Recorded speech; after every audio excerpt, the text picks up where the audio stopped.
नमस्कार साथियों, आज हम समग्र शिक्षा छत्तीसगढ़ गणित एवं विज्ञान ओलंपियाड परीक्षा का जो वास्तविक आंसर है वो हम बताना चाहेंगे।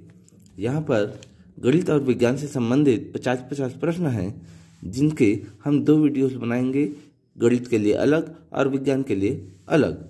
तो आइए देखते हैं। पहला प्रश्न, वैदिक गणित की रचना की। तो यहाँ पर 4 ऑप्शन है, आर्यभट्ट, वराहमिहिर, भारती कृष्ण तीर्थ और भास्कराचार्य। तो इसका आंसर आएगा भारती कृष्ण तीर्थ।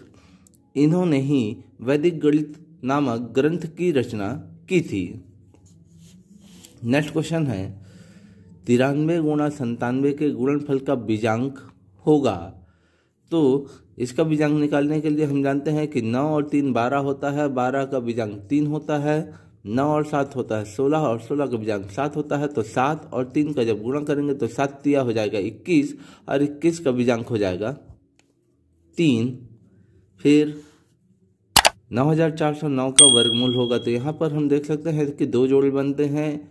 ये जो है 94 है, 94 हमेशा 9 के वर्ग के बाद वाला अंक होता है, मतलब 9 9 81 के बाद वाला अंक है। तो हमारा दहाई का अंक जो है 9 होगा, जो कि हम देख सकते हैं कि इन चारों में है। और इकाई का अंक यहाँ पर 9 है, तो 9 या तो 3 के वर्ग से आएगा या तो 7 के वर्ग में। तो हमारा जो आंसर होगा वो होगा 97। इसके बाद नेक्स्ट क्वेश्चन है 8.39, जो कि बार लगा हुआ है, मतलब इसका पुनरावृत्ति बार बार होता है, का भिन्न p/q रूप में मान होगा। तो इसका मान ज्ञात करने की थोड़ी लंबी विधि है, फिलहाल हम केवल उसका आंसर बता देते हैं। ये होगा b 831/990। यदि आपको इसका पूरा आंसर चाहिए तो आप कमेंट्स करके जरूर बताइएगा। नेक्स्ट क्वेश्चन है, यदि x बराबर 3 - 2√2 तो x + 1/x का मान होगा। तो इसका आंसर हो जाएगा 6। यहाँ पर x का ये पूरा वैल्यू रखेंगे, यहाँ भी इसी वैल्यू को रखेंगे, फिर हर समान करेंगे, तब आपको ये मान प्राप्त होगा। नेक्स्ट क्वेश्चन, x + √3 और 2 + √3 और 2 - √3 को सरल करने पर मान होगा। तो ये इस सूत्र के रूप में है, a + b और a - b के रूप में। तो इसका सिंपली आपका सूत्र होता है a² - b²। जब a² करेंगे तो 2 का स्क्वायर हो जाएगा 4 और b का स्क्वायर हो जाएगा 3। तो 4 में से 3 घटेगा तो आंसर आ जाएगा आपका b। इसके बाद -3⁴ × 5/3⁴ का मान होगा। तो इसका मान कितना हो जाएगा? यहाँ पर ये 3⁴ और ये 3⁴ ये कट जाएगा, तो बचता है 5⁴। और 5⁴ का मतलब हुआ 5 × 5 × 5 × 5। तो 5 × 5 = 25, 5 × 125 और 5 हो जाएगा 625। इसका मतलब आंसर हो जाएगा द। नेक्स्ट क्वेश्चन है, 0.00000000000852 का मानक होगा। तो इसका मानक रूप लिखने के लिए हमको पीछे से अंक काउंट करना है और दशमलव लगा देना है। तो 1 2 3 4 5 6 7 8 9 10 11 12 13 14। यहाँ पर 14 अंक हैं। 14 में से इन 2 अंकों को छोड़ देंगे तो बचेगा 12, तो उसको लगा देंगे घात में। तो 10 की घात हो जाएगा -12 और ये हो जाएगा 8.52। तो ये हो जाएगा हमारा आंसर। नेक्स्ट क्वेश्चन है, 27⁵ भागित 27⁵ इंटू 27⁴ का मान होगा। तो ऐसे कंडीशन में हमको इसको पहले इससे भाग लेना होता है। तो 2/3 और 1/3 है, तो ये घट जाएगा, तो ये बचेगा 1/3। और 27 को हम लिख सकते हैं 3⁵। तो 3 और 3 कटेगा, तो ये हो जाएगा 3⁴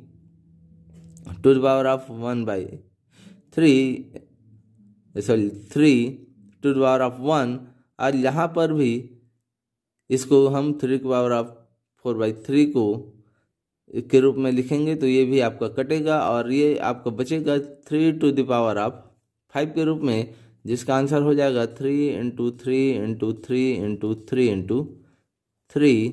तो 3 तिया 9, 9 तिया 27, 27 तिया 81 और 81 तिया हो जाएगा 243। तो ये हो जाएगा हमारा आंसर। नेक्स्ट है बहुपद px = x-6। तो बहुपद का शून्यक होगा, तो इसमें तो हमने पिछला वीडियो बनाया था, यदि जब भी यहाँ चिन्ह माइनस हो तो आंसर प्लस में आएगा और यदि चिन्ह प्लस होगा तो हमेशा आंसर माइनस में आएगा। तो ये हो जाएगा हमारा शून्यक। नेक्स्ट देखते हैं क्वेश्चन नंबर 11। तो क्वेश्चन नंबर 11 यहाँ क्या बोल रहा है, 4x+7 में इतना और इतना तथा इतना का योग करने पर बहुपद की घात होगी। तो आपको केवल बहुपद का घात बताना है। तो बहुपद का घात बताने के लिए उसका मैक्सिमम घात जो है वो देख लीजिए, तीनों का। इसका घात 3 है, इसका घात भी 3 है, मैक्सिमम घात जो है 3 ही है। ये 2 है और ये 5 है, तो 5 में से 2 घटेगा तो 3 आएगा, लेकिन घात जो है उतना ही रहेगा। तो इसका जो आंसर हो जाएगा एकदम सिंपली 3। नेक्स्ट है बहुपद इतना के लिए P2 का मान होगा। तो जब यहाँ x की जगह 2 रखेंगे तो ये हो जाएगा 2 की घात 3 × 4, 2 की घात 3 मतलब हो जाएगा 2 दूनी 4 दूनी 8 और 8 चौक हो जाएगा 32। फिर 2 दूनी 4 दूनी 8, 32 और 8 हो जाएगा 40, 40 और 2 जोड़ देंगे तो ये हो जाएगा 42। और यहाँ रखेंगे 3 दूनी 6, तो 42 में से 6 जो है घट जाएगा तो बचेगा 36। तो ये हो जाएगा हमारा आंसर। फिर यहाँ पर हर समान करेंगे तो 3 एकम 3, 3 में से ये 2 घट जाएगा, सॉरी जुड़ेगा, 3 और 2 5 हो जाएगा। वैसे ही 2m में से ये m घटेगा तो बचेगा m+। तो ये कुल मिला के थोड़ा सा लॉन्ग प्रोसेस है, तो इसका आंसर जो है वो हम बता देते हैं 7/5। इसको हल करके बता देंगे यदि आपने कमेंट्स किया तो। एक त्रिभुज को क्षेत्रफल 36 वर्ग मीटर है, उसके आधार का माप जो है 12 मीटर है, तब उसकी ऊंचाई आपको मालूम है, सूत्र होता है क्षेत्रफल बराबर 1/2 आधार गुणा ऊंचाई। तो आधार आपका 12 है और ऊंचाई चाहिए, तो ऊंचाई चाहिए तो इसको 2 एकम और 2 छक्के में काट देंगे, इधर 6 एकम और ये 6 छक्के में कट जाएगा, तो आंसर आ जाएगा एकदम सिंपली 6 मीटर। नेक्स्ट है यदि किसी त्रिभुज की एक भुजा उसके परिमाप का 1/4, दूसरी भुजा 7 और तीसरी भुजा 2/5 है, तब त्रिभुज का परिमाप होगा।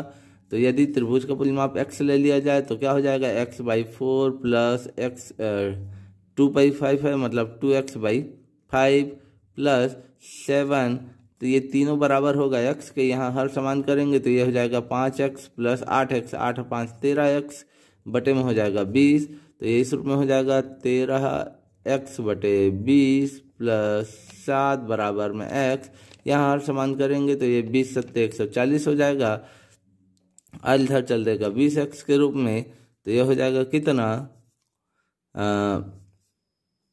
13x प्लस 140, 20 सत्ते 140 बराबर में 20x। इस 13x को कर देंगे इधर पक्षांतर, तो 140 बराबर हो जाएगा 20x माइनस 13x, मतलब हो जाएगा 7। और 7 से जब इसको भाग देंगे तो ये हो जाएगा 7 दूनी 14, मतलब आंसर हो जाएगा आपका 20। नेक्स्ट क्वेश्चन है 3xy में x तथा y का मान होगा। तो ये 3xy नहीं है, 3xy और यहाँ है y/2। इन दोनों को यदि जोड़ा जाए तो जोड़ने पर 1018 आएगा बोल रहा है। तो यहाँ पर x और y की जगह क्या रखा जाए, मतलब देखेंगे इकाई में यहाँ y है और यहाँ 2 है, तो इकाई को इकाई से जोड़ने पर यहाँ का इकाई आता, मतलब y + 2 = 8। तो यदि y + 2 = 8 है तो यहाँ पर 2 को इधर पक्षांतर कर देंगे तो y बराबर हमको क्या मिल जाएगा, 8 - 2 इट मीन्स 6। तो y का वैल्यू हमारा हो गया 6। अब 7 भी हो सकता है और 5 भी। तो x का वैल्यू निकालने के लिए फिर यहाँ पर हम देखेंगे, यहाँ पर यदि y की जगह रख दिया जाए कितना, 6 रख दें, तो 6 यदि यहाँ रखेंगे तो x + 6 बराबर कितना आना चाहिए, 1। तो x प्लस 6, यदि यहाँ x की जगह 7 रखेंगे तो 7 6 13 हो जाएगा, मतलब x का वैल्यू जो है 7 नहीं रखा जा सकता, तो x का वैल्यू आपका 5 होगा। तो ये हो जाएगा हमारा आंसर। नेक्स्ट क्वेश्चन है संख्या 35p 5 का एक गुणज है, तो p का मान हम जानते हैं कि यदि 5 का गुणज है तो वो या तो 0 होगा या तो 5 होगा। निम्न में से कौन सी संख्या 11 से विभाज्य नहीं है, मतलब 11 से कौन सी संख्या भाग नहीं जाएगी। तो ऐसे में आप भाग दे करके देख सकते हैं। ये 11 8 88 और 3 बचेगा तो 33 हो जाएगा, मतलब 11 3 33 कट जाएगा, तो ये नहीं होगा। फिर इसको काटेंगे 11 8 88 बचेगा यहाँ 9 और ये 97, तो ये नहीं कट रहा है, मतलब यही हमारा आंसर हो जाएगा। नेक्स्ट क्वेश्चन है मोहन अपनी मासिक आय का 75% आय का खर्च करने के बाद 3,950 रुपये बचाता है, तो उसकी मासिक आय कितनी होगी। देखिए 75% खर्च कर दे रहा है तो बचा कितना 25%, तो 25% राशि जो है इतना है, तो 100% के लिए कितना करना पड़ेगा। इसमें सीधा सीधा हमको 4 से गुणा कर देना है, तो आप कर सकते हैं 3,950 गुणा 4, तो 4 शून्य शून्य जो कि सभी में दिख रहा है, 4 पंचे 20, तो ये भी सभी में दिख रहा है। हासिल आया 2, 4 9 36, 36 और 2 हो जाएगा 38। तो तीसरा अंक जो है दहाई का 8 यही दिख रहा है, बाकी यहाँ 6 है, यहाँ 7 है, यहाँ 5 है, तो यही हो जाएगा हमारा आंसर।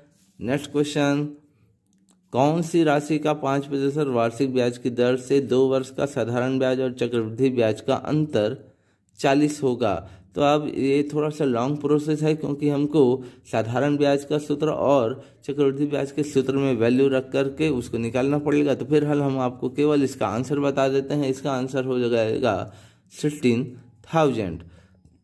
फुल वीडियो या इसको हल करने के लिए हम अलग से वीडियो बना देंगे, जिसका आप कमेंट्स जरूर कीजिएगा। नेक्स्ट है एक माइक्रोवेव ओवन का नगद मूल्य 20,100 रुपये है। यदि यह 3,700 रुपये तत्काल नगद भुगतान तथा 2 समान किस्तों पर 10% वार्षिक ब्याज की दर से उपलब्ध है, तो प्रत्येक किस्त की राशि होगी। तो देखिए 20,000 का चीज है, 20,100 का 3,700 दे दिए, तो बचा कितना 16,600 रुपया बच जाएगा। 7 इसमें से घटा देंगे 20,000 में से, तो शून्य में से शून्य गया, शून्य शून्य का शून्य। अब 1 में से 7 नहीं जाएगा, तो 11 11 में से 7 गया 4 और 19 में से 3 गया, तो ये हो जाएगा 16,400। अब 16,400 जो है 2 समान किस्तों में जाएगा, तो 16,000 का आधा हो जाएगा 8,000 और 4,400 का आधा 200, तो ये 8,200 तो 2 किस्तों में है। अब उसका 10% क्या लगना है, ब्याज लगना है। तो सीधी बात है कि 8,200 से राशि हमेशा ज़्यादा होगी, तो ये हमारा वैसे भी कैंसिल हो जा रहा है और ये बहुत ज़्यादा हो रहा है, तो हमारा आंसर हो जाएगा ये। नेक्स्ट है कॉट थीटा बराबर 21/20 हो तो साइन थीटा कॉस थीटा का मान होगा। तो अब sine theta cos theta, cot दिया है मतलब आपको क्या दे दिया है, आधार और लंब का वैल्यू दिया गया है। तो आधार का वैल्यू है 21 और लंब का वैल्यू है 20। तो कर्ण निकालना है, तो कर्ण के लिए आपको पाइथागोरस प्रमेय मालूम होना चाहिए। तो पाइथागोरस प्रमेय का जो सूत्र होता है वो क्या होता है, लंब का वर्ग प्लस आधार का वर्ग, मतलब 20 का वर्ग 400 प्लस 21 का वर्ग मतलब 441, दोनों को जोड़ लेंगे तो ये हो जाएगा 841। तो ये आपको वैल्यू मिल जाएगा कर्ण का। अब यहाँ पर साइन है, तो साइन का क्या होता है, लंब बटे कर्ण। तो लंब की जगह आपका 20, लंब की जगह 20 बटे कर्ण की जगह 841। और यहाँ भी कॉस है, सॉरी 841 का हमको वर्गमूल निकालना पड़ेगा। 841 का वर्गमूल तो ये करनी में ही रहेगा। फिर कॉस थीटा, तो कॉस थीटा का वैल्यू आपका हो जाएगा आधार बटे कर्ण मतलब 21 बटे 841। तो ये 841 जो है रहेगा रूट में, तो 20 का गुणा 21 से, तो 20 सम हो जाएगा 420, जो कि और किसी में नहीं है। और नीचे ये रूट 841 का रूट 841 से गुणा होकर ये हो जाएगा 841। तो ये हो जाएगा हमारा 22वां प्रश्न का आंसर। नेक्स्ट देखते हैं question number 23। Cos 30 cos 45 sine 30 sine 45 घटाने पर इसका मान होगा। तो cos 3 का होता है √3। तो √3 जो है यहाँ है, लेकिन यहाँ बीच में माइनस है, तो माइनस होने पर ये हो सकता है या ये हो सकता है। चूंकि cos 3 का वैल्यू √3 में आ रहा है तो हमारा यही हो जाएगा आंसर, ज़्यादा सोचना नहीं है। फिर 4 sec² थीटा -1 = 3 हो तो थीटा का मान होगा। तो -1 को यदि इधर ले जाता हूँ तो ये +4 हो जाएगा, और इस 4 को फिर पक्षांतर करेंगे तो 4/4, मतलब sec² थीटा बराबर क्या हो जा रहा है आपका, sec² थीटा इक्वल हो जा रहा है 1। स्क्वायर हटाएंगे तो भी ये 1 ही रहेगा। तो sec थीटा का वैल्यू 1, और sec में 1 जो है केवल और केवल किसका वैल्यू होता है, 0 डिग्री का। तो ये हो जाएगा हमारा आंसर। नेक्स्ट है संपूरक कोण का मान। हमेशा याद रखना, संपूरक कोण का मान जो है 180 अंश होता है। इसके बाद दिए गए चित्र में ए बी समांतर है सी डी के। ये जो चित्र दिया रहा है ए बी और सी डी दोनों समांतर हैं। ई एफ एक तिर्यक रेखा है, इस प्रकार से देख सकते हैं। ए बी और सी डी को एच और जी पर प्रतिच्छेद कर रहा है, तो यहाँ पर एच और जी पर क्या कर रहे हैं, प्रतिच्छेद। तो एक्स और वाई का मान कितना होगा, तो हम जानते हैं कि ये टोटल मिलाकर के 180 बनाता है। और यहाँ जितना अंश का कोण बन रहा है उतना ही यहाँ बनेगा शीर्षाभिमुख से, फिर यहाँ जितना बनेगा उतना ही यहाँ बनेगा एकांतर कोण से, फिर यहाँ जितना बनेगा उतना ही यहाँ बनेगा ये भी शीर्षाभिमुख कोण से। तो इन दोनों का जो योग है वो जो है 180 अंश के बराबर होगा। तो यहाँ 2y यहाँ 3y टोटल हो जाएगा 5y, और यहाँ 15 में से ये 10 घटेगा तो हो जाएगा +5, जो कि बराबर होगा 180 अंश के। इसको इधर पक्षांतर करेंगे तो माइनस में आ जाएगा। तो 5y बराबर हो जाएगा कितना, 175। हमको y चाहिए तो 5 को पक्षांतर करेंगे तो 175 बटे हो जाएगा 5।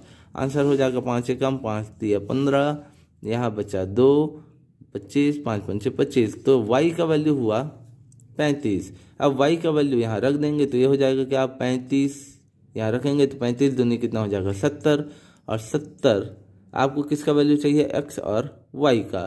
तो y का वैल्यू हमको मिल गया, तो x का वैल्यू निकालेंगे। तो x का वैल्यू निकालने के लिए यहाँ 35 रख देंगे, 35 दूनी 70, और 70 में ये 15 जोड़ देंगे तो ये कितना हो जाएगा, 70 और 15 हो जाएगा 85। तो x + 85 बराबर 180। तो x बराबर क्या हो जाएगा, इस 85 को उधर पक्षांतर कर देंगे तो 180 में से 85 घट जाएगा, तो हमको x का वैल्यू मिल जाएगा 95। अब यहाँ पर देखेंगे कि 95 नहीं दिया गया है और न ही 35 दिया गया है, तो ये थोड़ा सा मिस्टेक हुआ है इस प्रश्न में। तो यहाँ पर आंसर जो है ये जो 35 है, 35 की जगह 25 कन्फ्यूजन में लिया गया है, और जब 25 लेंगे तो यहाँ पर जब वैल्यू रखेंगे 25 दूनी 50, 50 और 15 हो जाएगा 75, और जब 75 रखेंगे तो ये हो जाएगा 115। तो ये हो जाएगा हमारा आंसर। नेक्स्ट, एक त्रिभुज के तीनों अंतःकोणों का योग हमेशा कितना होता है, 180 अंश। फिर त्रिभुज एबीसी में यदि कोण सी बराबर है कोण ए के, और ए बी बराबर 4 सेंटीमीटर, ए सी बराबर 5 सेंटीमीटर, तो बी सी का मान होगा। तो देखिए ये चित्र इसी के समान ही है, सी और ए बराबर है, मतलब ये कोण और ये कोण यदि बराबर, तो इसके सामने की भुजा भी क्या होगी, बराबर होगी। तो यदि सी के और ए के कोण बराबर है तो देखिए ए के सामने की भुजा क्या है, बी सी है। यदि इस त्रिभुज का बनाया जाए इस प्रकार से, यदि इस त्रिभुज को बना ले तो कोण सी और कोण ए, इसको ए बी और सी दें। कोण सी और कोण ए ये दोनों बराबर हैं। अब देखिए ए बी का वैल्यू है 4, मतलब ये आपका 4 हो गया। ए सी का वैल्यू है 5, मतलब ये आपका 5 हो गया। तो बी सी भी कितना होगा भाई, ये कोण के सामने की भुजा और ये कोण के सामने की भुजा बराबर होगा, तो ये 4 है तो ये भी 4 ही हो जाएगा। तो हमारा आंसर कितना हो जाएगा फिर, 4 सेंटीमीटर।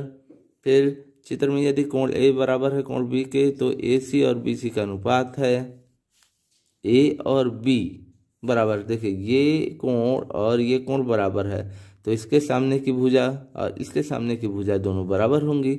अब इसके सामने की भुजा मतलब बी सी, और इसके सामने की भुजा मतलब ए सी।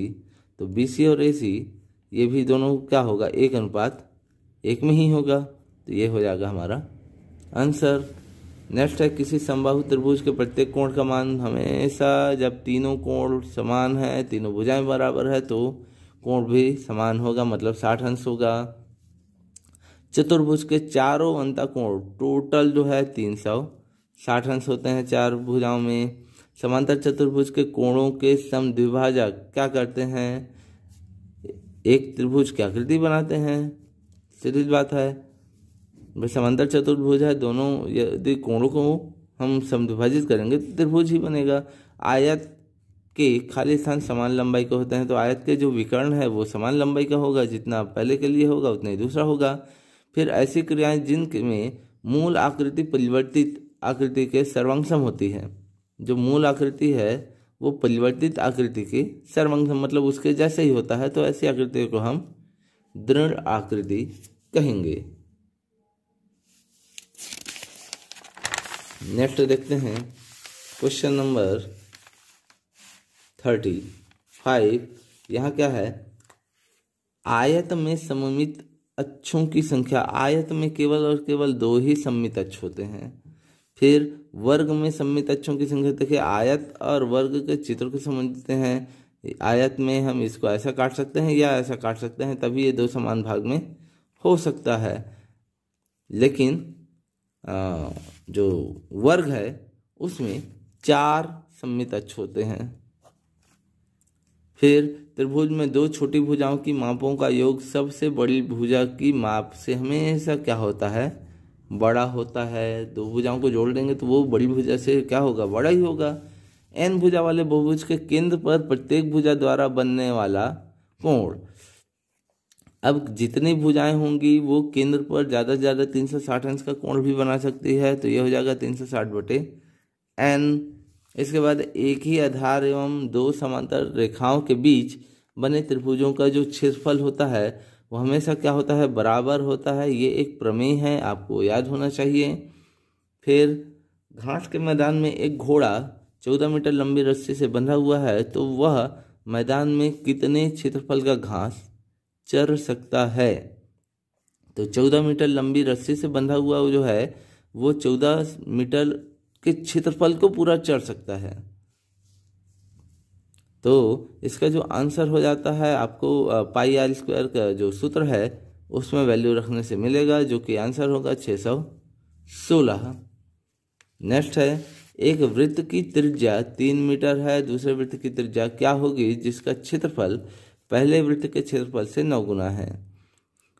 पहले वृत्त से 9 गुना क्षेत्रफल वाला, तो एक वृत्त की त्रिज्या जो है 3 मीटर है, तो उसका क्षेत्रफल निकाल सकते हैं आप πr² से। तो πr² से निकालेंगे तो क्या हो जाएगा, 9 पाई वर्ग मीटर हो जाएगा।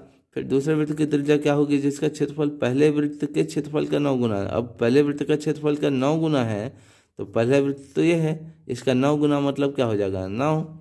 तो इसका जो क्षेत्रफल होगा वो 9×9 81 पाई हो जाएगा। अब इसको यदि काटेंगे इतना एकम और 9×9, तो कुल मिला के हमारा जो दूसरे का क्षेत्रफल आएगा वो क्या हो जाएगा, 9 मीटर। नेक्स्ट क्वेश्चन देखेंगे, क्वेश्चन नंबर 42। किसी त्रिज्यखंड का क्षेत्रफल 1540 वर्ग सेंटीमीटर है, वह केंद्र पर 50 अंश का कोण अंतरित करता है, तो वृत्त की त्रिज्या होगी। अब त्रिज्या निकालना है, जबकि ये दिया गया है, तो इसके लिए त्रिज्याखंड का क्षेत्रफल का जो सूत्र है वो याद रखोगे, θ/360 गुणा πr²। तो यहाँ पर त्रिज्यखंड का क्षेत्रफल दे दिया है, मतलब πr, इस पूरे सूत्र का वैल्यू दे दिया गया है 1540। अब r का मान आपको चाहिए, थीटा दे दिया है 50, आप रख सकते हैं 0 0 कट जाएगा, 5 एकम 5 सत्ते 5 दूनी के रूप में, तो 72 आ जाएगा। और इसको यहाँ गुणा करके आप मान निकाल सकते हैं, तो इसका आंसर आ जाएगा 42√2। नेक्स्ट क्वेश्चन देखते हैं, क्वेश्चन नंबर 43। यहाँ क्या है, घन के संपूर्ण पृष्ठ का क्षेत्रफल। तो ये तो आपको मालूम है, घन में 6 पृष्ठ होते हैं, प्रत्येक पृष्ठ का क्षेत्रफल a² होता है, तो ये आंसर हो जाएगा 6a²।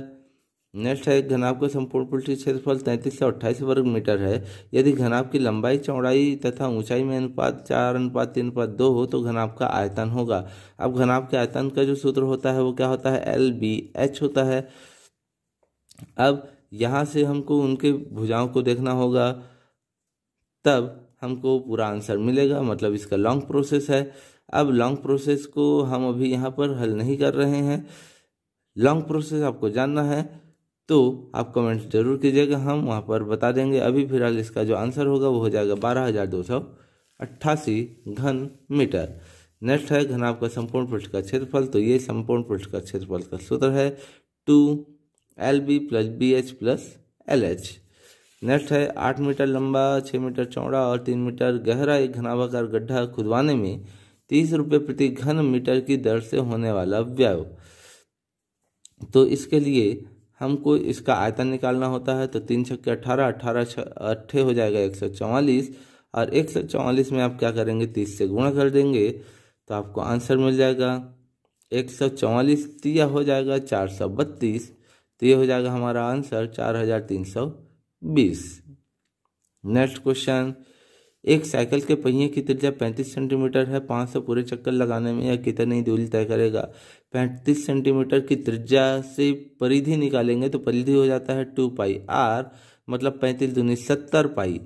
अब 70 पाई का वैल्यू आप रख सकते हैं 22/7, तो ये 7 एकम और 7 दहम, तो 22 दहम हो जाएगा 220 सेंटीमीटर। अब इसके 500 चक्कर लगाएंगे तो इसका इससे क्या कर देंगे, गुणा कर देंगे, तो हमको आंसर मिल जाएगा। तो 22 पंचे हो जाएगा 110, और 110 के बाद यहाँ 1 2 3 शून्य लगा देंगे तो ये हो जाएगा 1,10,000। ये सेंटीमीटर में होगा, और सेंटीमीटर को मीटर में बदलने के लिए 2 शून्य हटा देना है या 100 से भाग दे देना है, तो आंसर आ जाएगा 1100, जो कि ये हो जाएगा हमारा आंसर। नेक्स्ट क्वेश्चन है, आयत चित्र के माध्यम से ज्ञात किया जा सकता है। तो आयत चित्र के माध्यम से हमेशा हम माध्य को ज्ञात कर सकते हैं। नेक्स्ट है, संचयी आवृत्ति वक्र की सहायता से क्या ज्ञात कर सकते हैं। तो इससे हम माध्य का ज्ञात करते हैं। और लास्ट है, आयत चित्र पर आयत की चौड़ाई निर्भर करती है। तो ये किस पर करती है, जो उसके वर्ग माप है उस पर। इस प्रकार से हमारा 50 प्रश्न हो जाता है। नेक्स्ट वीडियोस में हम विज्ञान के प्रश्न हल करेंगे, और यदि आपको गणित के संपूर्ण हल चाहिए इन 50 प्रश्नों के, तो आप कमेंट्स करके जरूर बताइए। तब तक के लिए धन्यवाद।